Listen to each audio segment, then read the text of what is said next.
दोस्तों नमस्कार। भारत और पाकिस्तान पर नजरें समूची दुनिया की है और उसकी वजह बहुत साफ है। भारत और पाकिस्तान दोनों न्यूक्लियर स्टेट हैं और जिस तरीके से जो भारत के भीतर आतंकवादी हमला हुआ, उसके बाद प्रधानमंत्री नरेंद्र मोदी जिस रास्ते निकल पड़े हैं, उसमें वाकई दुनिया के सामने एक सवाल तो है। क्योंकि बीते 80 वर्षों में, खास तौर से अगर याद कीजिए, तो सेकेंड वर्ल्ड वार के बाद दुनिया में बहुत सारे युद्ध हुए, लेकिन किसी भी युद्ध में आमने सामने न्यूक्लियर स्टेट बिल्कुल नहीं थे। यहां तक कि अमेरिका और रूस सेकेंड वर्ल्ड वार के बाद आमने सामने तो खड़े हुए, लेकिन युद्ध सरीखी स्थिति कभी नहीं आई और वो पूरा दौर कोल्ड वार का दौर था। एक ऐसा दौर जिसमें दुनिया दो हिस्सों में बंट गई थी। एक तरफ अमेरिकी खेमा था, दूसरी तरफ रूस का खेमा था और उन दोनों के बीच भारत ने गुट निरपेक्ष आंदोलन की शुरुआत की थी। यानी भारत चाहता था वह किसी भी देश के किसी भी गुट में शामिल नहीं होगा और इस रास्ते ने दुनिया को एक राह दिखाई थी। और इसी प्रक्रिया में धीरे धीरे दुनिया के सामने यह सवाल बड़ा होता चला गया कि अगर न्यूक्लियर वार की स्थिति दुनिया के सामने कभी भी किसी भी मुल्क को लेकर आ जाएगी तो होगा क्या। और ध्यान दीजिए, पिछले दिनों जब रूस ने यूक्रेन पर हमला किया और जब पूरे नाटो कंट्रीज और खास तौर से अमेरिका खुले तौर पर बड़ी तादाद में मिसाइल और हथियार यूक्रेन को दे रहा था, तो उस वक्त पुतिन ने कई मौकों पर कहा कि हम न्यूक्लियर वारहेड का इस्तेमाल कर लेंगे, यानी हम न्यूक्लियर बम फेंक डालेंगे और उसके बाद की जो परिस्थिति होगी उसको फिर पूरी दुनिया समझे। और इस दौर में जो भी दूसरे युद्ध हुए, अगर आपके जहन में इजराइल और फिलिस्तीन आता है या फिर गाजा पट्टी को लेकर इजराइल ने जिस तरीके से वहां पर मिसाइलें भी दागी, लेकिन न्यूक्लियर स्टेट के तौर पर फिलिस्तीन या गाजा नहीं है। ऑफिशियली तो इजराइल ने भी खुद को ऐलान कभी भी न्यूक्लियर स्टेट के तौर पर किया नहीं है। दुनिया के सही मामलों में 8 देश ही ऐसे हैं जो न्यूक्लियर हथियारों से लैस हैं और उसमें भारत के पड़ोस में पाकिस्तान, उसके बाद चीन और खुद भारत। उसके बाद की परिस्थिति में दुनिया के सामने ब्रिटेन है, फ्रांस है। लेकिन अमेरिका और रूस में जितनी बड़ी तादाद में न्यूक्लियर वारहेड हैं, वो सही मामले में दुनिया के तमाम न्यूक्लियर हथियारों का 90% वहीं पर है। और शायद इसीलिए किसी भी युद्ध को लेकर कोई भी कमजोर देश, या कहें जब समझौते और साथ लड़ने की बात आती है, तो कोई भी देश चाहता है कि उसके पीछे कोई न्यूक्लियर स्टेट खड़ा हो। वह चीन हो सकता है, वह रूस हो सकता है, वो अमेरिका हो सकता है। और ध्यान दीजिए, जिस वक्त अमेरिकी राष्ट्रपति डोनाल्ड ट्रंप ने टैरिफ वार की शुरुआत की और युद्ध की समाप्ति पर जोर दिया और नाटो तक को खत्म करने की परिस्थिति में खुद को लाकर खड़ा कर दिया, तो पूरे यूरोपीय यूनियन के सामने यह संकट था कि दरवाजे तक अगर रूस पहुंच गया और बीच से यूक्रेन गायब हो गया, तब क्या होगा। इसीलिए यूरोपीय यूनियन ने अपने हथियारों की ताकत को बढ़ाने की सोची। जितनी बड़ी तादाद में पूरे यूरोपीय यूनियन या नाटो कंट्रीज के पास जो भी न्यूक्लियर हथियार हैं, वो अमेरिका के सामने कुछ भी नहीं है। तो ऐसी परिस्थिति में क्या पहली बार सेकेंड वर्ल्ड वार के बाद भारत और पाकिस्तान आमने सामने इस रूप में आकर खड़े हो गए हैं, जहां पर यह लगने लगा कि क्या वाकई न्यूक्लियर स्टेट अगर आपस में लड़ेंगे तो होगा क्या। और शायद यही वो वजह है जिसको लेकर दिल्ली में लगातार मंथन चल रहा है। आप इसको युद्ध मंत्रणा भी कह सकते हैं, लेकिन किस तरीके से आतंकवाद को नेस्तनाबूद किया जाए और आतंकवाद के आका यानी स्टेट पॉलिसी पाकिस्तान की अगर रही है, तो फिर उसको किस तरीके से सबक सिखाया जाए, शायद यह परिस्थिति पहली बार भारत के सामने है। क्योंकि इससे पहले की तमाम परिस्थितियों को अगर आप पढ़ना शुरू करेंगे, तो हर वक्त पाकिस्तान ने परमाणु बम की धमकी तो दी है और कई मौकों पर दी है। और अगर उन पन्नों को एक एक करके आप जब खोलना शुरू करेंगे तो याद कीजिए, जिस वक्त करगिल हुआ था उस वक्त भी पाकिस्तान के विदेश सचिव शमशाद अहमद ने क्या कहा था। उन्होंने खुले तौर पर कहा था कि पाकिस्तान की सीमाओं की हिफाजत के लिए हम अपने शास्त्रागार में मौजूद किसी भी हथियार का इस्तेमाल करेंगे। यह किसी भी हथियार का मतलब न्यूक्लियर वारहेड का था। और यहां एक बात और पहले समझ लेनी होगी, भारत की पॉलिसी अंतर्राष्ट्रीय कानून के तहत पहले ना उपयोग करने वाली रही है, लेकिन दुनिया के भीतर जो कानून एनपीटी का बना, पाकिस्तान ने उस पर हस्ताक्षर नहीं किए हैं और पाकिस्तान के न्यूक्लियर वारहेड वो कभी भी इस्तेमाल कर सकता है।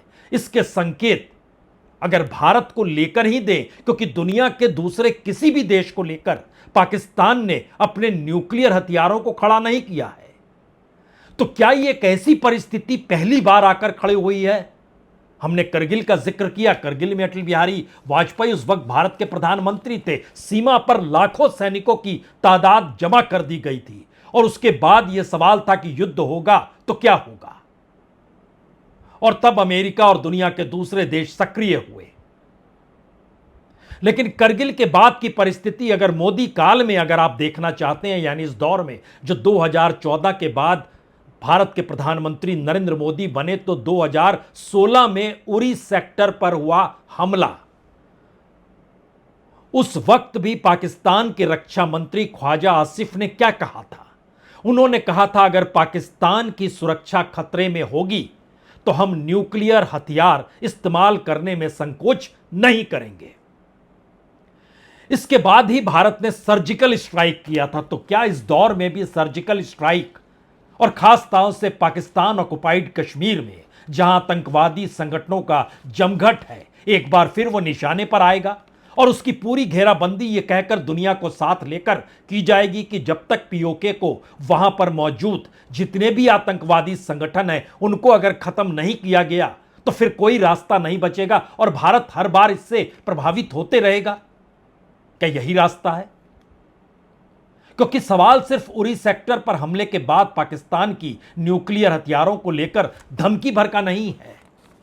उसके बाद याद कीजिए 2019 में जब पुलवामा हुआ था, उस वक्त पाकिस्तान के प्रधानमंत्री इमरान खान थे। इमरान खान ने क्या कहा था? इमरान खान का कहना था, भारत के प्रधानमंत्री से मेरा सवाल है, क्या जो हथियार आपके पास है, जो हथियार हमारे पास है, हम किस मिस कैलकुलेशन का जो जोखिम उठा सकते हैं, यानी कोई मिस कैलकुलेशन हम कर सकते हैं, क्योंकि जो हथियार आपके पास है वो हथियार हमारे पास है। अगर यहां की परिस्थितियां खराब होती हैं, यानी पाकिस्तान के संदर्भ में इमरान खान कह रहे थे, तो ना मेरे कंट्रोल में कुछ होगा ना नरेंद्र मोदी के। यह इमरान खान ने उस वक्त कहा था। और यही प्रक्रिया अगर मौजूदा वक्त में आप पहलगाम के बाद निकल कर आइएगा, तो फिर 22 तारीख को जो पहलगाम में हुआ, उसके बाद भारत के भीतर का आक्रोश, और प्रधानमंत्री ने जब कहा कि अब पाठ पढ़ाने का वक्त आ चुका है, तो वहां के डिप्टी प्रधानमंत्री इशाक डार ने बकायदा पाकिस्तान की संसद में क्या कहा? उन्होंने कहा हमारे पास परमाणु हथियार हैं, मिसाइलें हैं, अगर किसी ने हमारी ओर आंख उठाई तो उसको उसी तरह का जवाब मिलेगा।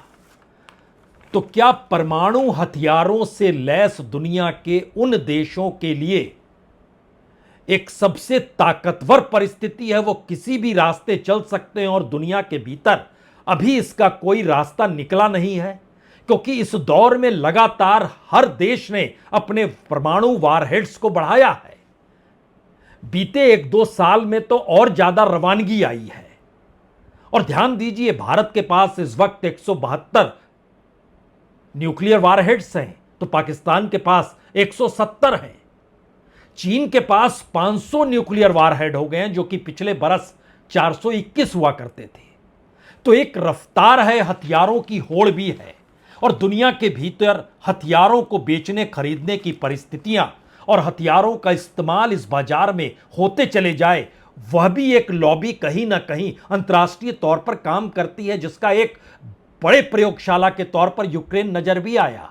क्योंकि यूक्रेन युद्ध के दौर में जितना भी हथियार वहां झोंका गया उसकी कीमत अंतर्राष्ट्रीय बाजार में हर बरस जो प्रोडक्शन होता है उससे लगभग दुगना था। यानी इतनी बड़ी तादाद में। और यूक्रेन जो हथियारों का आयात करता था, हथियार जो दुनिया के बाजार से खरीदता था, 2010 से लेकर 2020 तक उसने जितने भी हथियार खरीदे उससे 100 गुना ज्यादा 2020 से 2025 तक के बीच में उसने हथियारों को खरीद डाला। और उसके अतिरिक्त नाटो कंट्रीज से उसको हथियार मिलते चले गए जो मुफ्त में थे। यह मैसेज क्या पाकिस्तान को लेकर भारत के भीतर हो रही मंत्रणा, जिसमें सीडीएस की मुलाकात रक्षा मंत्री से होती है, रक्षा मंत्री की मुलाकात प्रधानमंत्री से होती है, सैनिकों के अधिकारी देश के गृह मंत्री से मुलाकात करते हैं, नेशनल सिक्योरिटी एडवाइजर प्रधानमंत्री से मुलाकात करते हैं। इन सारे सिलसिलों के बीच में एक सवाल लगातार गूंज रहा है, रास्ता क्या है और यह रास्ता किस तरीके से पाकिस्तान को सबक सिखाने का है। क्योंकि हर मौके पर अगर न्यूक्लियर परिस्थितियां आकर खड़ी हैं तो क्या यह पारंपरिक युद्ध में पाकिस्तान जानता है कि वो कमजोर है।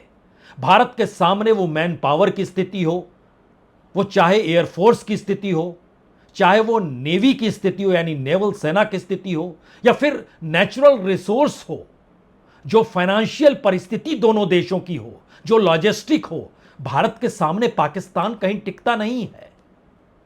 हर जगह भारत मजबूत है, इससे कोई इनकार करेगा नहीं। लेकिन अगला सवाल और बड़ा सवाल यही है कि परमाणु हथियारों से लैस पाकिस्तान के साथ कैसे लड़ा जाए, युद्ध की परिस्थितियां कैसे बने, या टेररिज्म को पूरे तरीके से पाकिस्तान को खत्म करने की परिस्थिति में भारत लाकर खड़ा कर दे। तो अगर पारंपरिक युद्ध में पाकिस्तान भारत से बेहद कमजोर है, क्योंकि दुनिया में भारत के सेना की रैंकिंग 4थे नंबर पर होती है, पाकिस्तान की रैंकिंग 12वें नंबर पर है, तो दूसरा सवाल पाकिस्तान में जो वहां की कंगाली और आतंकवाद की परिस्थितियां रही हैं, वहां पर क्या न्यूक्लियर हथियारों के आश्रय एक नेशनलिज्म को पाकिस्तानी सत्ता बार बार जगाना चाहती और वहां की आर्थिक परिस्थितियों से लोग ना देखें और खास तौर से भारत के संदर्भ को उभार कर वो तो अपने लिए एक पॉलिटिकल रास्ता भी बनाती है और सेना अपनी मजबूती भी दिखलाती है। ये हो सकता है वहां की अंदरूनी परिस्थितियां हैं,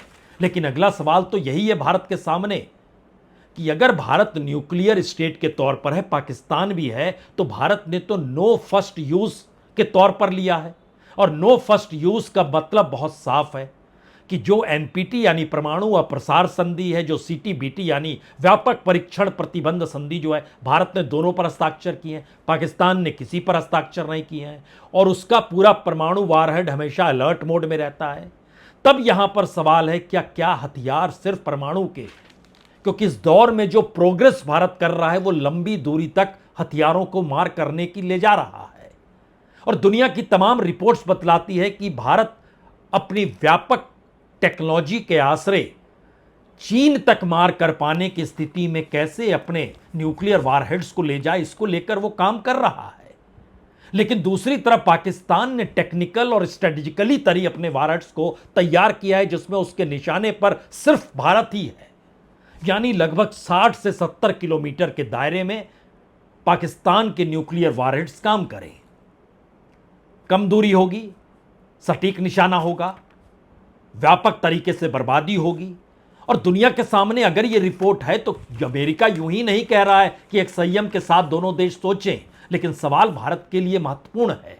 जिस आतंकवाद को लेकर भारत के भीतर अब यह बड़ा सवाल हो चुका है, क्योंकि यह एक टेररिज्म का एक रिलीजियस एस्पेक्ट भी है और रिलीजियस एस्पेक्ट के आश्रय भारत के समाज को बांटने की प्रक्रिया में भी टेररिज्म पहली बार उभर कर सामने आया, जो पहलगाम में हुआ।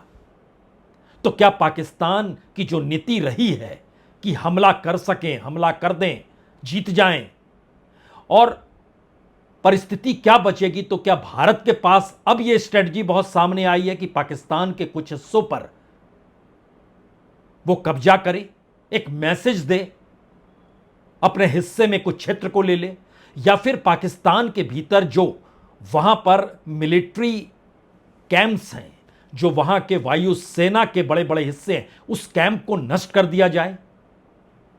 या इससे हटकर जो एक छाया युद्ध लड़ा जाता है किसी देश के भीतर में, वहां के पॉलिटिकल अंतर्विरोध, वहां की परिस्थिति के भीतर वहीं पर घरेलू विध्वंस परिस्थितियां खड़ी की जाएं, राजनीतिक अस्थिरता को आगे लेकर जाया जाए, या फिर इन सब के समानांतर आर्थिक तौर पर हर वो रास्ता बंद कर दिया जाए जिससे पाकिस्तान एक ऐसी स्थिति में आकर खड़ा हो जाए जहां उसके पास आतंकवाद को आश्रय देने की स्थिति ही ना बने। लेकिन फिर यूनाइटेड नेशन की एक रिपोर्ट कहती है किसी भी गरीब और कंगाल देश के भीतर हिंसा और आतंकवाद बड़ी तेजी के साथ पनाह लेता है। अगर वो राज्य अस्थिर है और अस्थिरता के बीच राजनीतिक अस्थिरता है तो वहां टेररिज्म स्पेस अपना बना ही लेगा।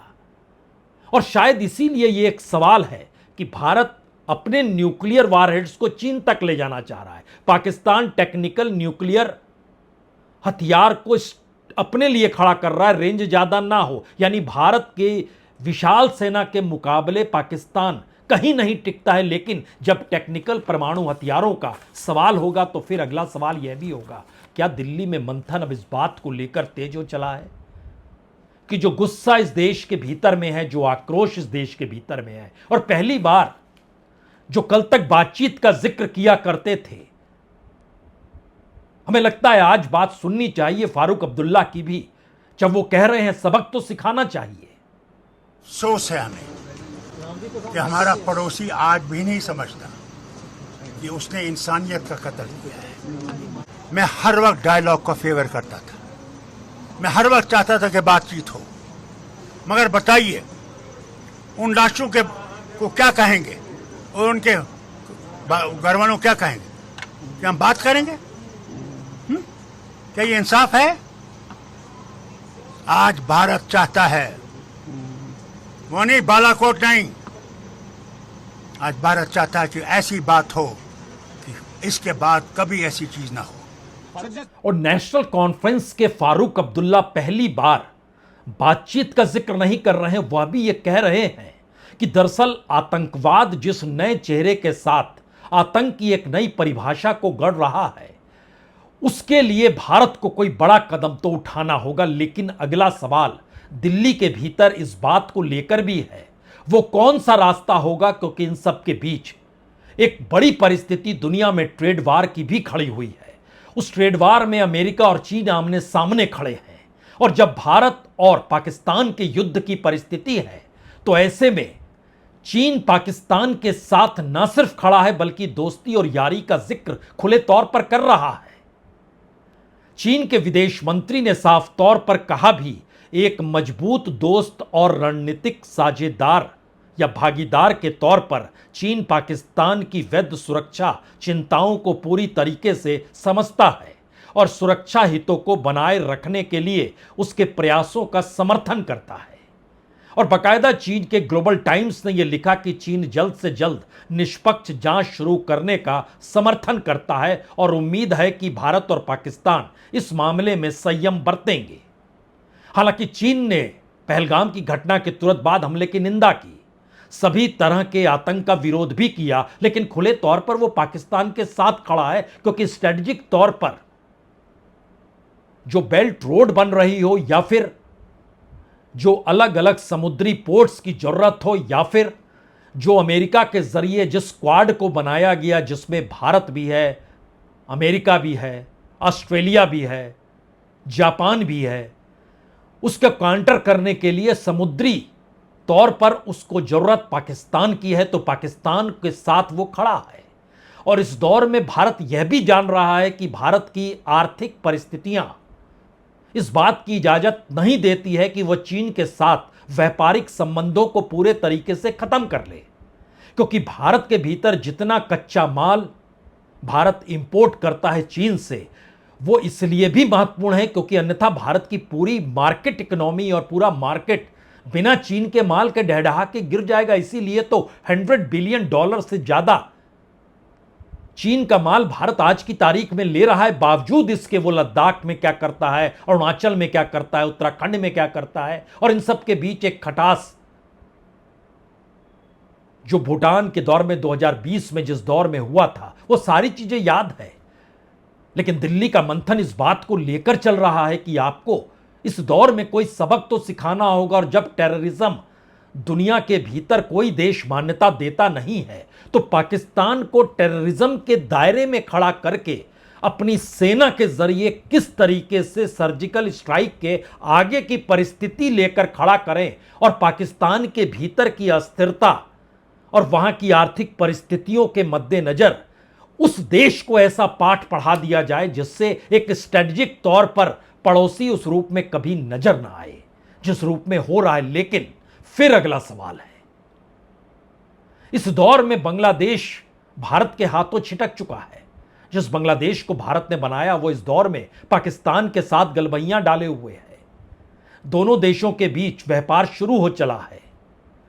बांग्लादेश पैसे की मांग पाकिस्तान से कर रहा है 1971 को लेकर। भारत के साथ तमाम व्यापारिक रिश्ते धीरे धीरे खत्म हो रहे हैं। ये परिस्थितियां भी बतलाती है कि इस दौर में दिल्ली का मंथन कहीं ज्यादा गहराई के साथ उन परिस्थितियों को टटोल रहा है कि आखिर रास्ता कौन सा चुना जाए जिसमें समूची दुनिया साथ खड़ी हो और टेररिज्म को कम से कम जो पाकिस्तान की जमीन पर है उसको पूरी तरीके से ध्वस्त किया जाए। और शायद यही वो वजह है कि अगर आप ध्यान दीजिए, जब आप न्यूक्लियर स्टेट की लाइन में आते हैं तो दुनिया के भारत, पाकिस्तान, चीन, उसके बाद अमेरिका, रूस, जिनके पास 90% न्यूक्लियर वारहेड्स हैं, ब्रिटेन, फ्रांस और उत्तर कोरिया, इजराइल के पास भी है, लेकिन इजराइल ने कभी भी ऑफिशियली इसका ऐलान नहीं किया है। इस दौर में दुनिया भर में तकरीबन 12,221 न्यूक्लियर वारहेड्स से इसमें इस्तेमाल के लिए जो तैनात और तैयार माने जाते हैं और बाकी अलग अलग एनर्जी के लिए यूज किए जाते हैं, उससे हटकर 9,585 और सभी परमाणु हथियार भंडारों के आधुनिकीकरण का जिक्र समूची दुनिया के वो सारे 8 देश भी कर रहे हैं। और इसीलिए आपने कोई टकराव इस दौर में सुना नहीं होगा। और दुनिया के भीतर इस दौर में खास तौर से रूस और यूक्रेन का युद्ध हो, इजराइल और फिलिस्तीन और गाजा पट्टी में जो हो रहा हो, मिडिल ईस्ट के भीतर की जो हलचल हो, और अब भारत पाकिस्तान, तो दुनिया की एक राय यह भी है कि हम मानव इतिहास के सबसे खतरनाक दौर में से एक में खड़े हैं। और इस समय दुनिया में अस्थिरता की कई वजह है, वो इकोनॉमिक असमानता हो, राजनीतिक प्रतिद्वंदिता हो, हथियारों की होड़ हो, और कुछ दूसरे मुसरे हो, वो पानी का मुद्दा हो सकता है, पर्यावरण का मुद्दा हो सकता है। आवाजाही को लेकर जिस तरीके से जिन परिस्थिति में है, और इसमें ईरान लगातार परमाणु हथियार को पाने का प्रयास करता है और अमेरिका बार बार चिताकर उसको रोक देता है, क्योंकि वो जानता है जिस दिन ईरान के पास परमाणु हथियार आ गए तो अभी तक की जो परिस्थिति दुनिया के बीच बैलेंस बनी हुई है वो एक झटके में बिगड़ जाएगी। और वो चाहे अरब कंट्रीज हो या मिडिल ईस्ट का इलाका हो, एक झटके में अमेरिका जो सोचता है वो शायद बचेगा ही नहीं। इसीलिए सेकेंड वर्ल्ड वार के बाद से कोई भी न्यूक्लियर स्टेट आपस में लड़ते हुए आपको दिखाई नहीं देंगे। लेकिन अगला सवाल उस बिजनेस का भी है, सबसे ज्यादा हथियार कौन बेचता है? अमेरिका बेचता है, उसके बाद फ्रांस है, फिर रशिया है। फ्रांस के साथ भारत ने डील की, जो डील की उसमें भारत जिन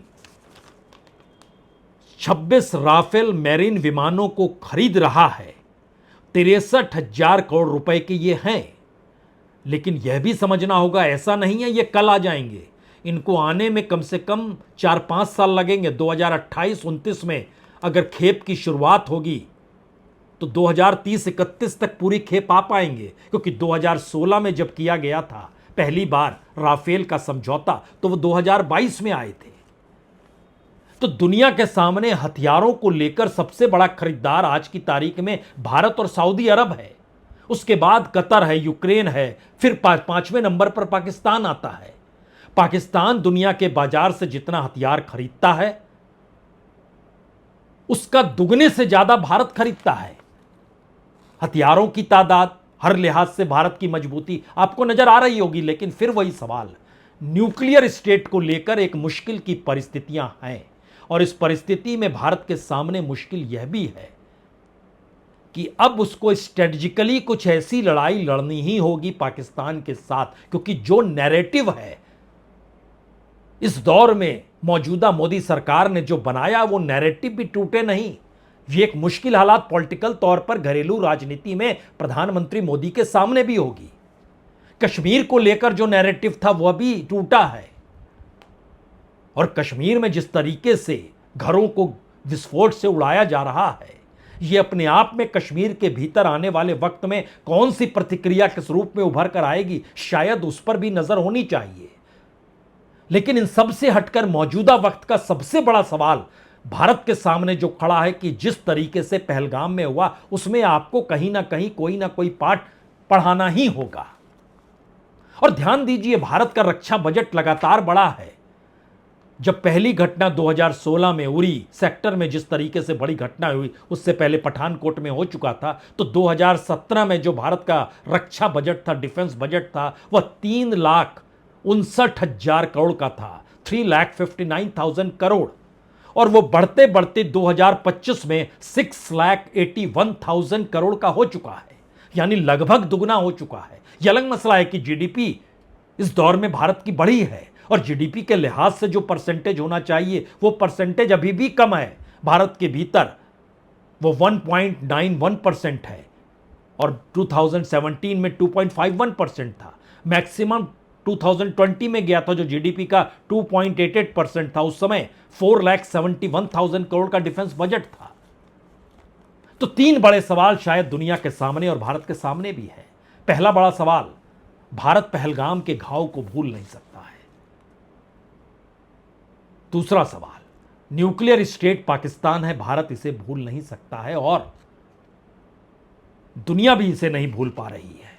और तीसरा बड़ा सवाल, इस दौर में जो युद्ध और जो परिस्थिति भारत और पाकिस्तान के रिश्तों के बीच पहलगाम आकर खड़ा हुआ है, वह शायद दुनिया के सामने बिल्कुल नए तरीके की युद्ध का ऐलान भी कर रहा है। यह युद्ध स्ट्रेटजिकली है, यह युद्ध टैक्टिकल है, यह युद्ध इकोनॉमिक एस्पेक्ट में है, यह युद्ध पाकिस्तान को कई हिस्सों में बांटने का है, यह युद्ध वहां पर जो टेररिस्ट के अलग अलग कैंप्स हैं उसको पूरे तरीके से नेस्ता नाबूद करने का है। यह युद्ध अमेरिकी स्ट्रेटजी के साथ चलकर इकोनॉमिक तरीके से पाकिस्तान की एक नेटवर्किंग और ब्लॉकेट करके ऐसी स्थिति में लाकर खड़े करने का है जहां पर वह किसी भी आतंकवाद को जगह ना दे। ये सारी परिस्थितियां हैं सामने।